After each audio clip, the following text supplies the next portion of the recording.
Hello guys, welcome back to this video, and in this video we will create a simple chat app UI like this. So this is our first video of this exercise, and in this exercise we will be able to complete this UI, this app bar, these messages and this text field without any backend or any logic part, just the UI.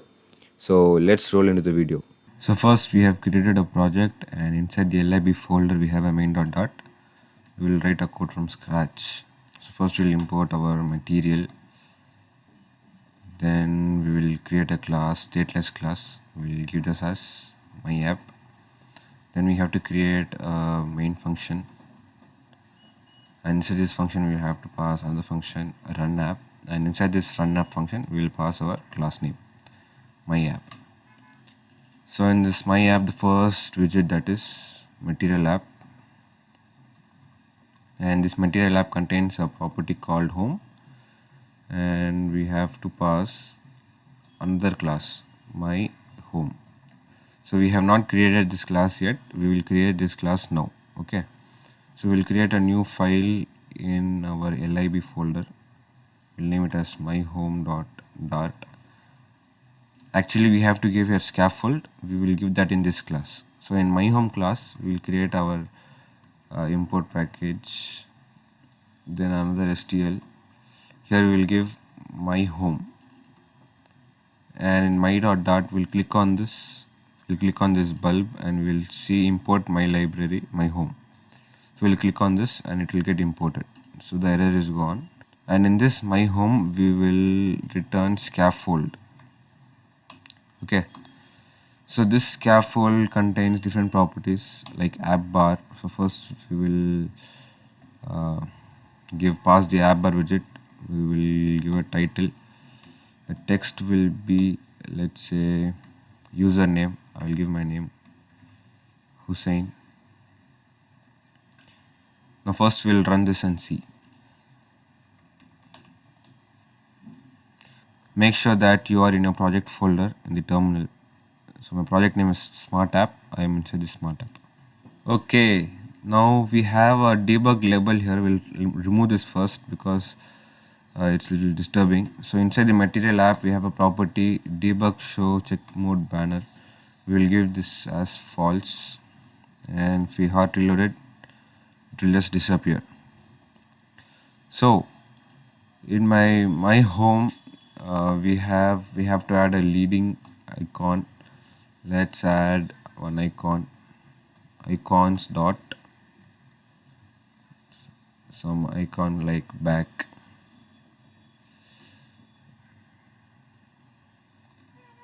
Okay, then we'll hard reload. So we got our icon like this.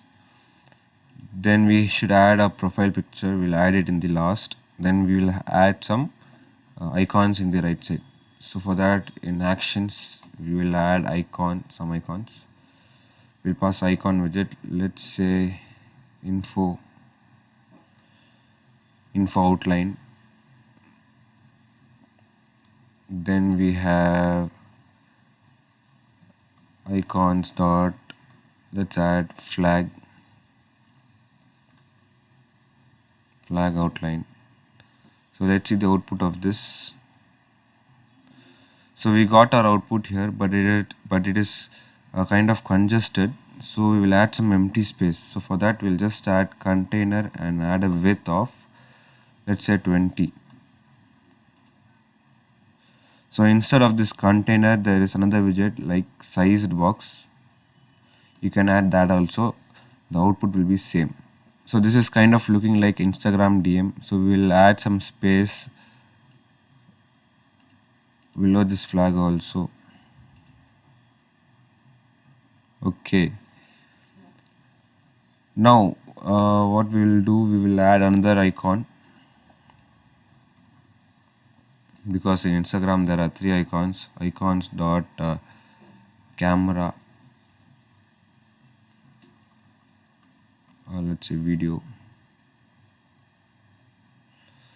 So one dummy icon, and below that we will add another size box. Make sure to give comma, and we will give some background color to this app bar. So in Instagram the color is white, but here we will give some other color like colors dot red or something like that. So it's in red in color. Now the next step is we have to add text in this screen and one text field below.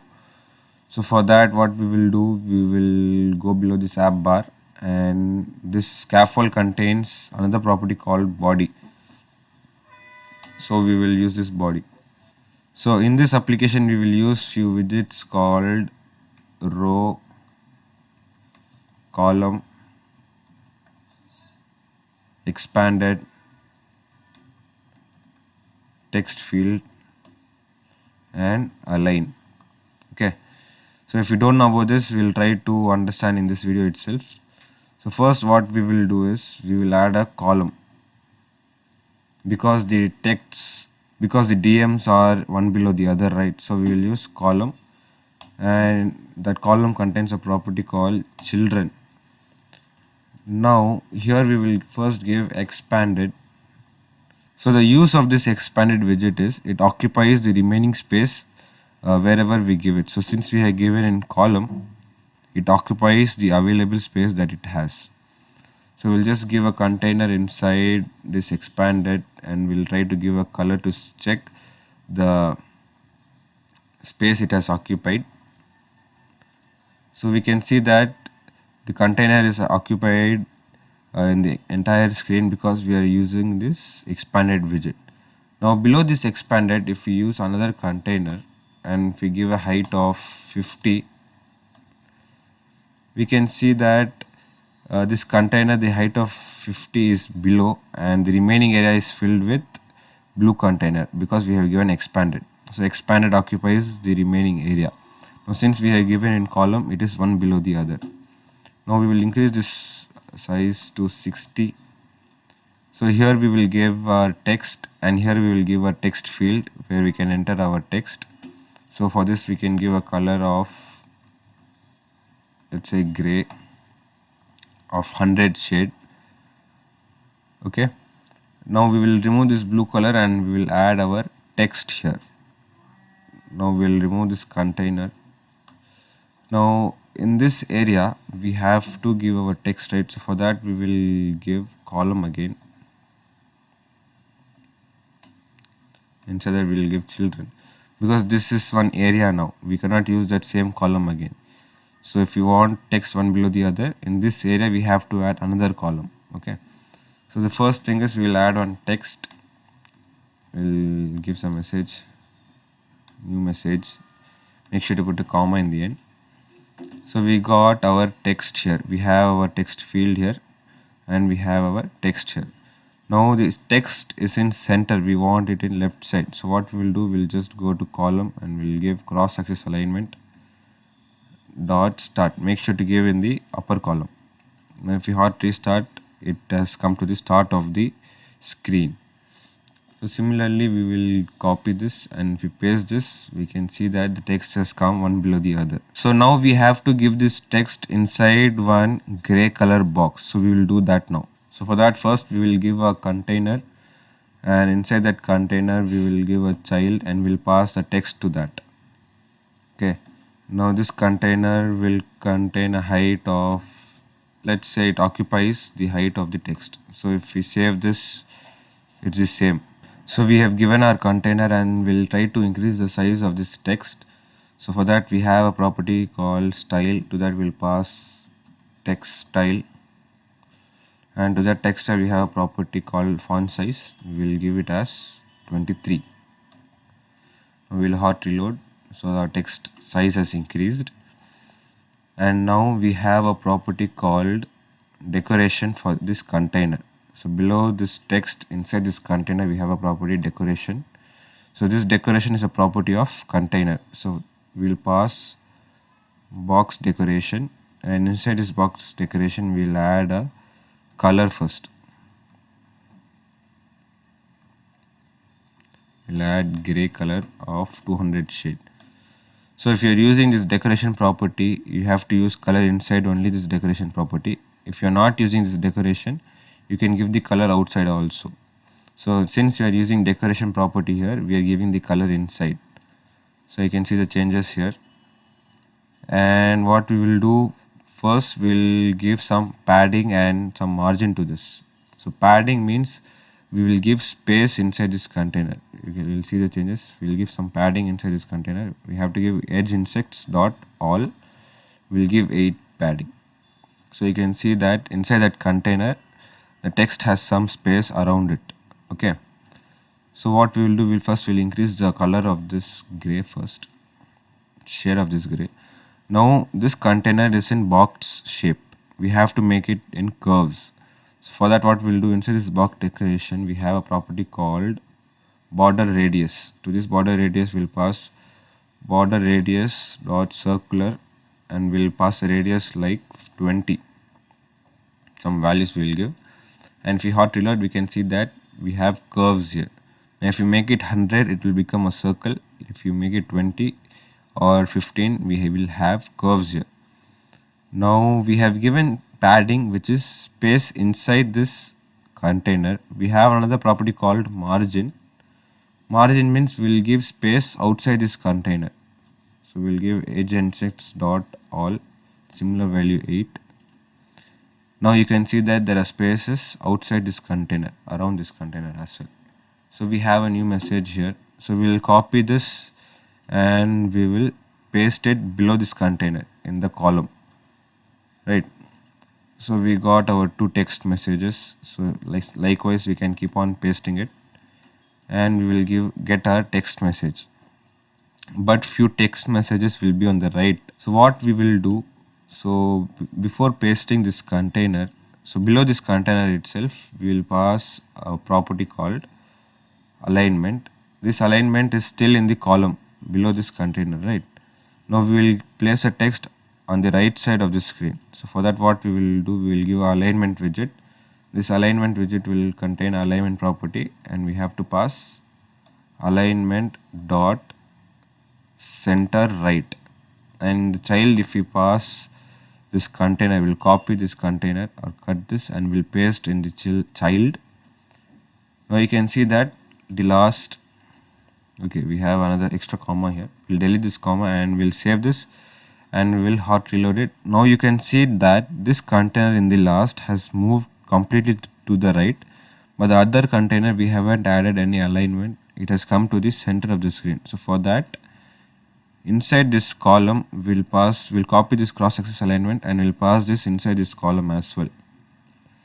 So if you see, this text has come to the left and the one which we used in alignment has come to the right. So we will copy this alignment again and we will paste this below. Okay, right.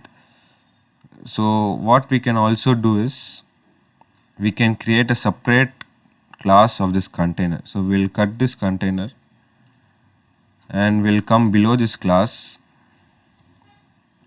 and we will give STL and we will give our text box some class name, and inside this return statement we'll paste our container and give a semicolon in the end. Now there's no need to copy and paste all this container. We'll just use that class name once. So we'll delete this container completely and we'll use that class name text box, and that's enough. So we'll copy and paste again and again, and inside this alignment also we will delete this container and we'll give text box.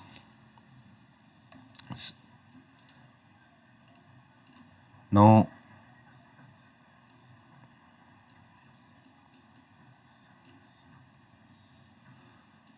we will get the same output. Okay, so the next step is we'll have to give a text field here. So when we click this gray color box, we'll have to get one text field. So for that, what we'll do, inside this container we'll just give a child and we'll pass text field property. Now this text field property, we will save this and we'll hot reload. So now when we click on this, we are able to see a text pad and we can enter the text, but we are getting an error as well. So to solve this error, we'll click on column inside this, which is inside this expanded. We'll click on this column, right click on it. We'll click on refactor and we will wrap it widget. So we'll just type single child scroll view. This widget will let us scroll this screen. So we'll hot reload, and when you click on this text field now, we won't get any errors and we will be able to scroll this. So we'll just copy and paste all the children which is inside this column twice or thrice. So we are able to scroll the text now. Now this text field should contain a send button. So for that, what we'll do, we'll just cut this text. We'll write a row. Inside this row, we will first enter children. First we'll contain a text field. Next we should contain a icon button. This icon button will contain an icon. We'll pass icons dot send icon, and on pressed will contain one function. So we'll hot reload this. Now we see we have no output here because we have not given any space. So we'll wrap this text field with the expanded. So on giving this expanded, we can see that the text field has occupied the maximum space and the remaining space has been given to icon button. So that's the use of text field. And now let's give some border to this text field. So we'll click on this text field here and we have some property called decoration. We'll pass input decoration widget here, and inside this input decoration we have another property called border. We'll give outline input border widget, and when we save this and hot reload, we can see that we got a border here. So let's add some space around this border. So for that, we'll just right click on this text field and we'll click on refactor. We'll wrap it with container. This container contains a margin property. We'll give edge insects dot all. Let's say we'll give some 8 space, and we can see that we have some space around this. So when we click this, we have some space neatly. So in this video, I have just focused on the UI part, and I hope that you like this video. Show your support by subscribing to this channel. See you in the next video.